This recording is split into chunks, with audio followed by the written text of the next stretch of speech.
Hi hello friends, എല്ലാ കൂട്ടുകാർക്കും ഇന്നത്തെ റിവ്യൂയിലേക്ക് സ്വാഗതം. അങ്ങനെ നമ്മുടെ സരയു ഷാരി പ്രസവിച്ച ഹോസ്പിറ്റലിലേക്ക് വന്നിരിക്കുകയാണ്. ഇപ്പോഴത്തെ ഗൈനക്കോളജിസ്റ്റുമായിട്ട് സംസാരിച്ചു കൊണ്ടിരിക്കുന്നുണ്ട് സരയു. അപ്പോൾ ആ ഡോക്ടർ ചോദിക്കുകയാണ്, എന്താ ഇത്രയും നാൾ കഴിഞ്ഞിട്ട് ഇപ്പോൾ ഇങ്ങനെ ഒരു അന്വേഷണം എന്ന് ചോദിക്കുമ്പോൾ, അന്ന് എന്തോ തിരിമറി നടന്നിട്ടുണ്ട്, അതറിയാൻ വേണ്ടിയിട്ടാണ് ഡോക്ടർ എന്ന് പറയാണ്.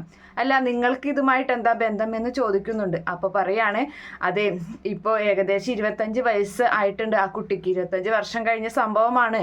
അപ്പോൾ അവൾ എൻ്റെ കൂട്ടുകാരിയാണ്, അതുകൊണ്ട് അവൾക്ക് ഇത് സത്യം അറിഞ്ഞാൽ കൊള്ളാമെന്നുണ്ട്, അതുകൊണ്ടാണ് ഞാനിത് അന്വേഷിക്കുന്നത് എന്നൊക്കെ പറയാണ്.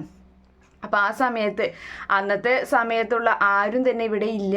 ഡോക്ടറാണെങ്കിൽ മരണപ്പെട്ടു. പിന്നെ ഒരു ഹെഡ് നേഴ്സ് ഉണ്ടായിരുന്നു, സുധർമ്മ. അവളാണെങ്കിൽ ഇവിടെ നിന്ന് പോയി, കുറേ നാളായി ഇവിടെ നിന്ന് പോയിട്ട് എന്നൊക്കെ പറയുന്നുണ്ട്. എന്തായാലും അവരെ കോണ്ടാക്ട് ചെയ്യാനുള്ളൊരു നമ്പർ ഇവിടെയുണ്ട്, അത് ഞാൻ തരാം. അതിൽ വിളിച്ച് ചോദിച്ചിട്ട് നേരിൽ കാണുകയോ എന്താണെന്ന് വെച്ചാൽ ചെയ്താൽ മതി എന്ന് പറയാണ്. അപ്പം ശരി മേഡം എന്നൊക്കെ പറഞ്ഞ് സരയു അവിടെ നിന്നും എഴുന്നേറ്റ് പോവുകയാണ്. എന്തായാലും തൻ്റെ അമ്മ ആരാണെന്ന് കണ്ടെത്തണമെന്ന ഉറച്ച തീരുമാനത്തിൽ തന്നെയാണ് സരയു പോകുന്നത്. അതിനുശേഷം കാണിക്കുന്നത് വിക്രത്തിനെയും അതുപോലെ അമ്മുമ്മയെയുമാണ്. അപ്പോൾ വിക്രാണെങ്കിൽ തൻ്റെ കല്യാണത്തിന്, അച്ഛൻ്റെ കല്യാണത്തിന് ഇടാൻ വെച്ചിട്ടുള്ള ഡ്രസ്സൊക്കെ ഇങ്ങനെ തിരിച്ചും മറിച്ചും ഒക്കെ ഇങ്ങനെ നോക്കി ഭയങ്കര സന്തോഷത്തിൽ ഇരിക്കുകയാണ്. അപ്പോൾ ആ സമയത്ത് അമ്മുമ്മ വരുന്നുണ്ട്. അമ്മുമ്മ പറയാണ്, എടാ മോനെ, അമ്മൂമ്മയാണെങ്കിൽ കുളിയൊക്കെ കഴിഞ്ഞ് തലയിൽ ഒരു തോർത്തൊക്കെ കെട്ടി ഇങ്ങനെ വരികയാണ്. ഏട്ട പറയുന്നുണ്ട്, എടാ മോനെ, അച്ഛൻ്റെ കല്യാണം കഴിഞ്ഞ ഉടനെ തന്നെ മോൻ്റെ കല്യാണം നടത്തണം എന്തായാലും എന്ന് പറയുമ്പോൾ, അമ്മൂമ്മയല്ല മുത്തശ്ശി എന്ന് പറയണം. അപ്പോൾ ഓ എന്ന് പറയുന്നുണ്ട്. അപ്പോൾ അതെ, എൻ്റെ കല്യാണം എനിക്ക് നടത്തണം തന്നെയാണ്, പക്ഷേ അതിന് എൻ്റെ നിലയ്ക്കും വിലയ്ക്കും ഒത്ത ഒരു പെൺകുട്ടിയെ കിട്ടണ്ടേ. പിന്നെ ഞാൻ ആഗ്രഹിക്കുന്നത് വേറൊന്നുമല്ല, അമ്മയുടെയും അതായത് അച്ഛൻ്റെയും കാർത്തികേച്ചിയുടെ അമ്മയുടെയും വിവാഹം കഴിഞ്ഞ് അവർ ചെന്നൈയിലോട്ട് പോകൂലേ, അപ്പോൾ അവിടേക്ക് പോയിട്ട് അവിടെ ഏതെങ്കിലും ഒരു പെൺകുട്ടിയെ കണ്ട് അവിടുത്തെ പെൺകുട്ടിയുമായിട്ട് കല്യാണം കഴിക്കണം എന്ന് പറയാണ്. അപ്പം ആ സമയത്ത് അമ്മൂമ്മ പറയുന്നുണ്ട്, പ്രകാശൻ്റെ ഭാര്യയെ അതായത് ലക്ഷ്മിയെ നീ കാർത്തികയുടെ അമ്മ എന്ന് നീ പറയേണ്ട ആവശ്യമില്ല, നിൻ്റെ അമ്മ തന്നെയാണ്, സ്വന്തം അമ്മ. അപ്പോൾ നിന്നെ പ്രസവിച്ച നിൻ്റെ അമ്മ നിന്നെ ഉപേക്ഷിച്ച് പോയതാണ്, അതുകൊണ്ട് തന്നെ ഈ അമ്മയെ നീ അമ്മ എന്ന് തന്നെ വിളിക്കണമെന്ന് പറയുമ്പോൾ, കല്യാണം കഴിയട്ടെ മുത്തശ്ശി, എന്നിട്ട് ഞാൻ വിളിച്ചോളാം എന്ന് പറയുന്നുണ്ട്. അങ്ങനെ നമ്മുടെ വിക്രം തുടരുകയാണ്, അതെ, എന്തായാലും എൻ്റെ കഴിഞ്ഞ കാലം അത്ര നല്ലതൊന്നുമല്ലല്ലോ, ഞാനാണെങ്കിൽ ജയിലിലും കിടന്നിട്ടുണ്ട്, അതുകൊണ്ട് ഈ നാട്ടിൽ നിന്ന് നല്ലൊരു പെൺകുട്ടിയെ കിട്ടാൻ എളുപ്പമല്ല, അതുകൊണ്ടാണ് ചെന്നൈയിൽ പോയിട്ട് അവിടെ നിന്ന് കല്യാണം നല്ല ആർഭാടമായി അവിടെ തന്നെ കല്യാണം നടത്താം. ഇപ്പം ഞാൻ LK കൺസ്ട്രക്ഷൻ്റെ MD ആണല്ലോ, അപ്പം അതുകൊണ്ട് തന്നെ അതിൻ്റെ നിലയ്ക്കും വിലയ്ക്കും ഒത്ത ഒരു പെൺകുട്ടിയെ കിട്ടുമെന്ന് പറയുന്നു. അല്ല മോനെ, നീയപ്പോൾ അവിടെ പോയി കഴിഞ്ഞാൽ ഇവിടുത്തെ കമ്പനിയൊക്കെ എന്താകുമെന്ന് ചോദിക്കുകയാണ്. അപ്പോൾ അതിനൊക്കെ ഓടിക്കാനുള്ള ആൾക്കാരൊക്കെ നമുക്ക് തയ്യാറാക്കാം മുത്തശ്ശി, അത് ഒന്നും പേടിക്കേണ്ട എന്ന് പറയുന്നുണ്ട്. അപ്പോൾ എന്തായാലും ആ കല്യാണിയെയും അവരൊക്കെ തകർത്ത് എറിയണമെന്നും കൂടി നമ്മുടെ വിക്രം പറയുന്നുണ്ട്. പിന്നീട് പറയാണ്, അതല്ല മോനെ, അവിടെയാണെങ്കിൽ ആ ബാലനും അതുപോലെ തന്നെ രാജപ്പനൊക്കെ വന്നിട്ട് പ്രകാശിനെ ഒരുക്കിക്കൊണ്ടിരിക്കുകയാണെന്ന് പറയുന്നു. എന്തായാലും ഒരുക്കട്ടെ, ഇന്നത്തോടുകൂടി അവരുടെ ഇവിടെയുള്ള സഹവാസം നിർത്തണം, ഇനി അങ്ങനെ ഒന്നും കയറാൻ സമ്മതിക്കരുത് മുത്തശ്ശി എന്ന് പറയുമ്പോൾ, മോൻ പറയുന്ന പോലെ ചെയ്യാമെന്ന് പറയാണ്. അങ്ങനെ എന്നാൽ പിന്നെ ഞാൻ പോയി ഒരുങ്ങട്ടെ, പ്രകാശൻ അവിടെ ഒരുക്കുന്നുണ്ട്, അപ്പം ശരി മുത്തശ്ശി എന്നും പറഞ്ഞിട്ട് വിക്രവും അങ്ങനെ ഒരുങ്ങാൻ നിൽക്കുകയാണ്.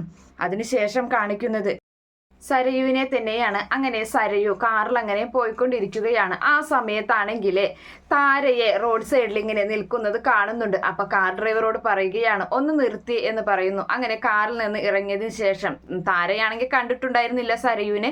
അങ്ങനെ അവിടെ അരികിലേക്ക് ചെന്നിട്ട് ഒന്ന് നിന്നേ എന്ന് പറയാണ്. അപ്പോൾ താര തിരിഞ്ഞു നോക്കുമ്പോൾ സരയു ആണ്. അപ്പോൾ സരയുവിനെ കാണുമ്പോൾ ഒരുപാട് സന്തോഷമാകുന്നുണ്ട് നമ്മുടെ താരയ്ക്ക്. അങ്ങനെ താര ഇങ്ങനെ ചോദിക്കുന്നുണ്ട്, എന്താ മോളെ എന്ന് ചോദിക്കുകയാണ്. അപ്പോൾ ആ സമയത്ത് മോളെന്താ ഇവിടെ എന്ന് ചോദിക്കുമ്പോൾ, എനിക്ക് ഒരിതിൽ പോവാനുണ്ടായിരുന്നു, അപ്പോൾ കണ്ടു നിർത്തിയതാണ്, കുഞ്ഞെന്തേ എന്ന് ചോദിക്കുന്നുണ്ട് താര. അപ്പോൾ ആ സമയത്ത് കുഞ്ഞ് വീട്ടിലുണ്ട്, അമ്മയ്ക്ക് അരികിലുണ്ട്.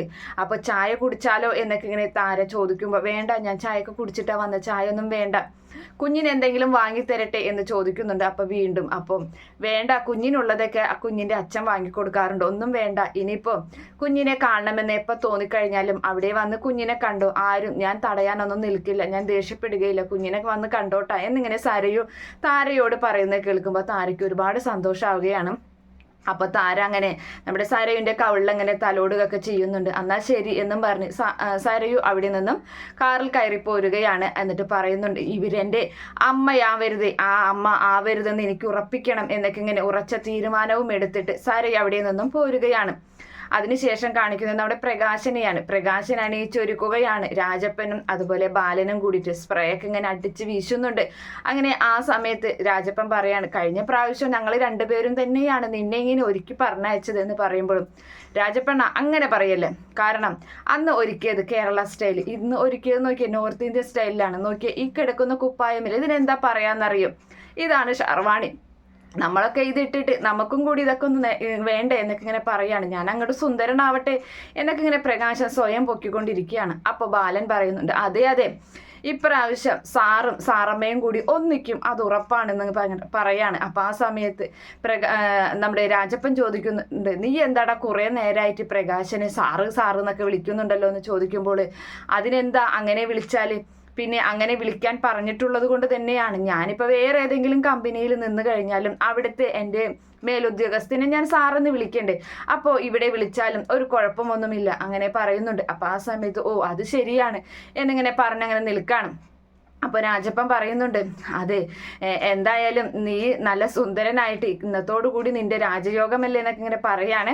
അപ്പോൾ പ്രകാശം പറയുന്നുണ്ട്, രാജപ്പ എന്നെ നല്ല രീതിയിൽ ഒരുക്ക് എന്ന് പറയുമ്പോൾ ഇപ്പം രാജപ്പണ്ണം പോയി രാജപ്പനായോ എന്നിങ്ങനെ ചോദിക്കുകയാണ്. അതെ അതെ, എന്തായാലും നിങ്ങൾക്ക് തരാൻ ഒരു 17 ലക്ഷം രൂപ ഞാൻ തരാനുണ്ട്. ആ 17 ലക്ഷം രൂപ പോട്ടെ, ഒരു 2-3 ലക്ഷവും കൂട്ടിയിട്ട് ഞാൻ ഒരു മാസത്തിനുള്ളിൽ നിനക്ക് തരാം എന്ന് പറയാണ്. അപ്പോൾ രാജപ്പൻ പറയുന്നുണ്ട്, വേണ്ട വേണ്ട, ഗഡുക്കളായി തന്നാൽ മതി എന്ന് പറയുമ്പോൾ, കല്യാണം കഴിഞ്ഞു കഴിഞ്ഞാൽ ഇനി ഗഡുക്കളൊന്നുമില്ല, നേരം റൊക്കം പൈസ അത്രയേ ഉള്ളൂ എന്ന് പറയുന്നുണ്ട്. ഓ എന്നാ അങ്ങനെ ആയിക്കോട്ടെ എന്ന് പറയാണ്. അപ്പോൾ ആ സമയത്ത് നമ്മുടെ രാജപ്പൻ ഇങ്ങനെ പറയാണ്, എന്തായാലും നമ്മുടെ പ്രകാശം പറയുന്നുണ്ട്, അത് എന്തായാലും ആ മലർവാടിയിലേ നിന്നൊക്കെ പൈസ എടുത്തിട്ടുള്ളതല്ലേ എന്ന് പറയുമ്പോൾ, അപ്പം നമ്മുടെ രാജപ്പൻ ചിരിച്ചിട്ട് പറയണം, മലർവാടി അല്ല പ്രകാശ, മാർവാടി എന്ന് പറയുന്നുണ്ട്. അതെ, പണക്കാർ എന്ത് പറഞ്ഞാലും അത് തന്നെയാണ് ശരി, അതിനെ തിരുത്താൻ നിൽക്കണ്ട എന്ന് പ്രകാശം പറയുന്നുണ്ട്. അതെ അതെ, മലർവാടി അത് വാടിയല്ലോ, വാടി പോവാണല്ലോ എന്നൊക്കെ ഇങ്ങനെ പറയുന്നുണ്ട്. അപ്പോൾ നമ്മുടെ രാജപ്പൻ ബാലൻ ഇങ്ങനെ പറയുമ്പോൾ പ്രകാശൻ ഇങ്ങനെ നോക്കാണ്, എന്താ നീ ഒരു അർത്ഥം വെച്ചുള്ളൊരു സംസാരം എന്ന് ചോദിക്കുമ്പോൾ, ഒന്നുമില്ല, പൂന്തോട്ടത്തിൽ ഒരു ചെടി വാടിക്കഴിഞ്ഞാൽ, ഒരു പൂവ് വാടിക്കഴിഞ്ഞാൽ അത് വാടിയെന്നല്ലേ പറയാം, അതാണ് ഞാൻ ഉദ്ദേശിച്ചത്. അതായത് നിന്റെ മോളും നിന്റെ മരുമകനും വാടിയല്ലോ, വാടിക്കരിഞ്ഞങ്ങനെ നിൽക്കുകയാണ്, നിങ്ങളാണെങ്കിൽ പൂന്തോട്ടത്തിൽ തളിർത്ത് പൂത്ത് അങ്ങനെ നിൽക്കുകയല്ലേ എന്നിങ്ങനെ ചോദിക്കുന്നുണ്ട് പ്രകാശനെ കുറിച്ചിട്ട്. അതെ അതെ, അങ്ങനെ തന്നെയാണ്. അതുകൊണ്ട് തന്നെ അവരൊക്കെ എന്തായാലും ഇനി എൻ്റെ കല്യാണം കണ്ട് ആഹ്ലാദിക്കും, അതായത് അവർക്ക് അസൂയ വരും എന്നൊക്കെ പ്രകാശം പറയുമ്പോൾ, നടന്ന തന്നെടാ എന്നിങ്ങനെ പറയും. നിങ്ങളെന്താ പിന്നെ അങ്ങനെ പറഞ്ഞത്? ഒന്നുമില്ല എന്ന് പറഞ്ഞു, നീ ഒന്നിരുന്നേ, ഞാൻ ഒന്നും കൂടി ഒന്ന് ഒരുക്കട്ടെ സാറിനെ എന്നും പറഞ്ഞിട്ട് ബാലൻ വീണ്ടും പൗഡർ താടിയിലിടല്ലേട്ടാ എന്നൊക്കെ ഇങ്ങനെ പറഞ്ഞങ്ങനെ അവർ സംസാരിച്ചുകൊണ്ട് നിൽക്കുകയാണ്. ദീപയും അതുപോലെ തന്നെ ബൈജുവൊക്കെ ഒരുങ്ങി നിൽക്കുകയാണ്. അപ്പോൾ ദീപ പറയുന്നുണ്ട്, എന്തായാലും ഇന്ന് അവരുടെ നാശമാണ്. അപ്പോൾ ബൈജു പറഞ്ഞു, അതെ അതെ, എന്തായാലും ഇന്ന് അവർക്ക് നല്ല അടി തന്നെയാണ് കിട്ടാൻ പോകുന്നത്, അവരൊരിക്കലും പ്രതീക്ഷിക്കാതെ. അല്ല ഇനിയിപ്പോൾ അപ്പുറത്തെ വീട്ടിലുള്ളവർ ആ ബഗാസുരനും കുടുംബമൊക്കെ കല്യാണത്തിന് കാണോ എന്നിങ്ങനെ ചോദിച്ച് നിൽക്കുമ്പോൾ അവിടേക്ക് കിരണും കല്യാണിയും ഒരുങ്ങിയിട്ട് ഇങ്ങനെ വരികയാണ്. അപ്പോൾ കിരൺ പറയുന്നുണ്ട്, ഇല്ലടാ അവരെന്തായാലും വരില്ല, കാരണം അവരുടെ ഇപ്പോഴത്തെ മാനസികാവസ്ഥ അങ്ങനെയാണ്, അവർ അത്രയും വലിയ പിരിമുറുക്കത്തിലാണ്, അപ്പോൾ ഒരു കല്യാണം കൂടാനുള്ള അവസ്ഥയൊന്നും അവർക്കുണ്ടാവില്ല എന്ന് പറയുന്നുണ്ട്. അതെന്തായാലും നന്നായി. എന്തായാലും പ്രകാശനൊക്കെ കാര്യങ്ങളൊക്കെ ഇതുവരെ അറിഞ്ഞിട്ടില്ല, അപ്പോൾ നമുക്ക് എന്തായാലും അങ്ങോട്ട് പോവാം. എന്നാലും അയാൾക്ക് ഇന്ന് എന്തായാലും അറ്റാക്ക് വരാനുള്ള സാധ്യത ഉണ്ടെന്ന് പറയുമ്പോൾ ദീപ പറയാണ്, അങ്ങനെ അയാൾ പോകട്ടെ, കാരണം ഈ പ്രായത്തിൽ അയാൾ കല്യാണം കഴിച്ച് സുഖിക്കാൻ വേണ്ടി നടക്കുകയല്ലേ, അങ്ങനെയുള്ളവരൊക്കെ പോകട്ടെ എന്ന് പറയുന്നുണ്ട്. അതിനുശേഷമാണെങ്കിൽ എന്തായാലും നമുക്ക് പോവാം, കാർത്തികേച്ചി അമ്മയും അവിടേക്ക് ചിലപ്പോൾ വന്നിട്ടുണ്ടാകുമെന്ന് പറഞ്ഞ് അവരങ്ങനെ ഇറങ്ങുകയാണ്. ഇതിനിടയിൽ നമ്മുടെ കാർത്തികയെയും അമ്മയെയും ലക്ഷ്മിയെയും കാണിക്കുകയാണ്. അങ്ങനെ അവർ ഹോട്ടൽ മുറിയിൽ ഇരുന്നിട്ട് ഒരുങ്ങിക്കൊണ്ടിരിക്കുന്നുണ്ട്.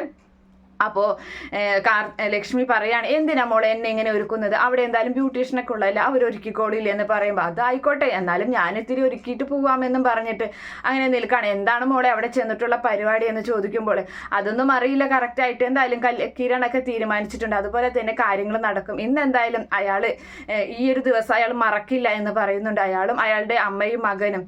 അപ്പോൾ ലക്ഷ്മി പറയാണ്, അത് ശരിയാണ്, ഞാനും ഒരു ദിവസം ഞാനും മറക്കാറില്ല, എൻ്റെ മകളെ പ്രസവിച്ചിട്ട് എൻ്റെ മകളെ ഓടയിൽ ഉപേക്ഷിച്ച് പോയ ആ ഒരു ദിവസം ഞാൻ ഒരിക്കലും മറക്കില്ല. തന്നെയല്ല, ഞാനും പ്രകാശനും തമ്മിലുള്ള കല്യാണം അത് ചെറിയൊരു ചടങ്ങ് പോലെയായിരുന്നു. എന്തായാലും ആ ചടങ്ങ് അതന്ന് വളരെ ചെറുതായി പോയി എന്ന് പറഞ്ഞ് പ്രകാശിൻ്റെ അമ്മ വളരെ പ്രശ്നങ്ങളൊക്കെ ഉണ്ടാക്കിയതാണ്. പക്ഷെ ഇന്ന് അതിനുള്ള നമുക്കെല്ലാം പരിഹരിക്കാലോ, അത്രയും ആർഭാടമായിട്ടാണല്ലോ കല്യാണം നടത്തുന്നതെന്നൊക്കെ കാർത്തിക പറയുന്നുണ്ട്. അങ്ങനെ ഞാനൊന്ന് ഒരുങ്ങട്ടെ അമ്മയെന്നും പറഞ്ഞ് കാർത്തിക ഒരുങ്ങാൻ നിൽക്കുകയാണ്. എന്തായാലും ബാലേട്ടൻ വിളിച്ചിട്ടുണ്ടായിരുന്നു. അവിടെ അവരൊക്കെ ഒരുങ്ങിക്കൊണ്ടിരിക്കുകയാണെന്ന് പറഞ്ഞു. ബാലൻ ഇപ്പോൾ നമ്മുടെ സൈഡ് ആയതുകൊണ്ട് കാര്യങ്ങളൊക്കെ അപ്പം അറിയാലേ മോളെ എന്ന് ചോദിക്കുന്നുണ്ട്. അതെ, എന്തായാലും കല്യാണിക്ക് ഒരുപാട് വിശ്വാസമുണ്ട് ബാലേട്ടനെ. അതുകൊണ്ട് ബാലേട്ടൻ അവിടെ നിന്ന് ഇന്നിറങ്ങും, അവരുടെ കൂടെ നിന്ന്. പിന്നെ കല്യാണിയുടെ കമ്പനിയിലെ ഡ്രൈവറാണെന്ന് പറയുന്നുണ്ട്. അതെന്തായാലും നന്നായി എന്നും പറഞ്ഞ് അവർ സംസാരിച്ചുകൊണ്ടിരിക്കുകയാണ്. ഇതിനിടയിൽ നമ്മുടെ സരയു വീണ്ടും കാണിക്കുകയാണ്. സരയു ആണെങ്കിൽ ഒരു പെൺകുട്ടിയെ കണ്ടിട്ട് ഇങ്ങനെ സംസാരിക്കുകയാണ്. അപ്പോൾ ആ പെൺകുട്ടി പറയുന്നുണ്ട്, അമ്മ മരിച്ചു. അപ്പോൾ ആ ഹെഡ് നേഴ്സിൻ്റെ മകളാണ്. അപ്പോൾ അമ്മ മരിച്ചിട്ട് കുറച്ച് നാളായി, എനിക്ക് അന്നത്തെ കാര്യങ്ങളൊന്നും അറിയില്ല, ഇങ്ങനത്തെ കാര്യങ്ങളൊന്നും എന്നോട് പറഞ്ഞിട്ടുമില്ല എന്ന് പറയാണ്. അപ്പോൾ പറയാണ്, അന്നത്തെ സമയത്ത് ആരെങ്കിലും നിങ്ങൾക്ക് അറിയുമോ എന്ന് ചോദിക്കുമ്പോൾ ഇല്ല, എനിക്ക് ആ സമയത്ത് ആരെയും അറിയില്ല. അങ്ങനെ അറിയുകയാണെങ്കിൽ തന്നെ എൻ്റെ കയ്യിൽ കോൺടാക്ട് നമ്പർ തന്നിട്ടുണ്ടല്ലോ, ഞാൻ എന്നാൽ വിളിച്ച് പറഞ്ഞോളാം എന്ന് ആ പെൺകുട്ടി പറയുകയും ചെയ്യുന്നു. എന്നാൽ ശരി എന്നും പറഞ്ഞ് സാരി അവിടെ നിന്നും പോരുകയാണ്. അങ്ങനെ അതിനുശേഷം കാണിക്കുന്നത് വീണ്ടും വിക്രത്തിനെയും അതുപോലെ തന്നെ അമ്മുമ്മയെയാണ്. അങ്ങനെ അമ്മുമ്മ അണിഞ്ഞൊരുങ്ങിയിട്ട് വിക്രത്തിൻ്റെ അരികിലേക്ക് വന്നിട്ട് ചോദിക്കുന്നുണ്ട്, മോൻ നോക്കിയേ, നീ പറഞ്ഞതുപോലെ എന്നെ നല്ല വെട്ടിത്തിളങ്ങുന്നില്ലേ എന്ന് ചോദിക്കുമ്പോൾ ഉവ്വ മുത്തശ്ശി, വെട്ടിത്തിളങ്ങുന്നുണ്ട് മുത്തശ്ശിയെ കാണാൻ, ഇപ്പോൾ എൻ്റെ മുത്തശ്ശിയാണെന്ന് കണ്ണടച്ച് ആർക്കും പറയുമെന്ന് പറയുമ്പോൾ അപ്പോൾ ആദ്യം പറയില്ലേടായിരുന്നു എന്ന് ചോദിക്കുന്നുണ്ട്. അപ്പോൾ ഇല്ല, അന്ന് നമുക്ക് ഭക്ഷണം കഴിക്കാൻ പോലും സ്ഥിതി ഉണ്ടായിരുന്നില്ലല്ലോ, അതുകൊണ്ട് തന്നെ അന്നൊക്കെ കവള കൊട്ടി ആകെ എല്ലും ഒക്കെ ഒരു അവസ്ഥയായിരുന്നു. അന്നൊന്നും അങ്ങനെയൊന്നും പറയില്ല, ഇപ്പം നല്ല സുന്ദരിയായിട്ടുണ്ടെന്ന് പറയുമ്പോൾ അത് മതി എന്ന് പറയാണ്. എന്തായാലും ഞാനൊന്ന് ഒരുങ്ങട്ടെ മുത്തശ്ശി, നമുക്ക് എന്തായാലും അവിടേക്ക് പോകണ്ടേ എത്രയും വേഗം എന്ന് പറഞ്ഞ് വേഗം ഒരുങ്ങി എന്നൊക്കെ പറഞ്ഞിട്ട് അങ്ങനെ മുത്തശ്ശി അവിടെ നിന്നും പോകുന്നുണ്ട്. അതിനുശേഷം നമ്മുടെ പ്രകാശനും കൂട്ടുകാരന്മാരും നേരെ താഴത്തേക്ക് ഇറങ്ങി വരുന്ന ഒരു കാഴ്ചയാണ് കാണുന്നത്. അവർ നേരെ പ്രകാശനെ സുന്ദരനാക്കി അവർ രണ്ടുപേരും, ബാലനും അതുപോലെ തന്നെ രാജപ്പനും പുറകെയായിട്ട് സ്റ്റെപ്പ് ഇറങ്ങി വരുന്ന ഒരു ഭാഗം കാണിച്ചിട്ടാണ് ഇന്നത്തെ എപ്പിസോഡ് അവസാനിക്കുന്നത്.